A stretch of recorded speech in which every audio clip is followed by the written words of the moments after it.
வெற்றி கழகத்தின் அறிக்கைக்கு மறுப்பு தெரிவித்திருக்கிறது ஜாக்டோ ஜியோ அமைப்பு.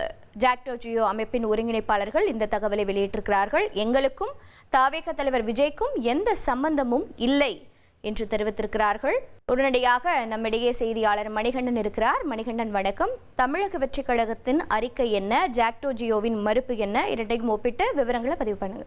நேற்று முன்தினம் பரந்தூர் போராட்ட குழு மற்றும் ஜாக்டோ ஜியோ அமைப்புல ஒரு பங்காக இருக்கக்கூடிய ஆசிரியர் நிர்வாகிகள் குழுவுடன் தமிழக வெற்றி கழக தலைவர் நேரில் சந்தித்திருந்தார். ஏற்கனவே ஜாக்டோ ஜியோ போராட்டத்தின் போது அவர்களுடைய கோரிக்கைகளுக்கு ஆதரவு தெரிவிக்கும் விதத்துல தமிழக வெற்றி கழக தலைவர் விஜய் அறிக்கை அளித்திருந்தார். அந்த அறிக்கையின் தொடர்ந்து அவர்களுடைய பிரதான கோரிக்கையான பழைய ஓய்வூதிய திட்டத்தை அமல்படுத்த வேண்டும் என்பதை வலியுறுத்தி அனைத்து அரசியல் கட்சிகளையும் சந்திப்பதாகவும் அதன் ஒரு பகுதியாகத்தான் தமிழக வெற்றி கழக தலைவர் விஜயை சந்திக்க வந்திருப்பதாகவும் இந்த சந்திப்பிற்கு பிறகாக வெளியே வந்த அந்த ஒருங்கிணைப்பாளர் மாயவன், அதாவது தமிழ்நாடு மேல்நிலை உயர்நிலை பட்டதாரி ஆசிரியர் கழகத்துடைய நிறுவன தலைவர் தெரிவித்திருந்தார். இந்த அடிப்படையில அவர் ஜாக்டோ ஜியோவின் மாநில ஒருங்கிணைப்பாளராகவும் இருப்பதாகவும் அந்த பேட்டியில தெரிவித்திருந்தார். அதன் அடிப்படையில தமிழக வெற்றி கழகத்துடைய தலைவர் அவருடைய கட்சியுடைய அதிகாரப்பூர்வ எக்ஸல பக்கத்துல ஜாக்டோ ஜியோ அமைப்பின் மாநில ஒருங்கிணைப்பாளரை சந்தித்து ஜாக்டோ ஜியோவுக்கான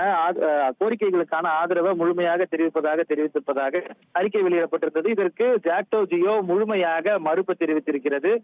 அவர்களுக்கும் ஜாக்டோ ஜியோவுக்கும் அந்த சந்திப்புக்கும் எந்த தொடர்பும் இல்லை. ஜாக்டோ ஜியோ என்பது பல்வேறு அரசு மற்றும் ஆசிரியர்கள் சங்கங்களுடைய கூட்டமைப்பு தானே தவிர்த்து அவர்கள் தனியாக முடிவெடுத்துக் கொள்ள அவர்களுக்கு சங்கம் வாரியாக முடிவுகள் இருக்கிறது, அவர்களுக்கு தனிப்பட்ட உரிமை இருக்கிறது. அந்த அடிப்படையில தான் இந்த சந்திப்பு என்பது நடத்தப்பட்டிருப்பதாக மாநில ஒருங்கிணைப்பாளர்கள் சார்பில் மறுப்பு அறிக்கை என்பது வெளியிடப்பட்டிருக்கிறது.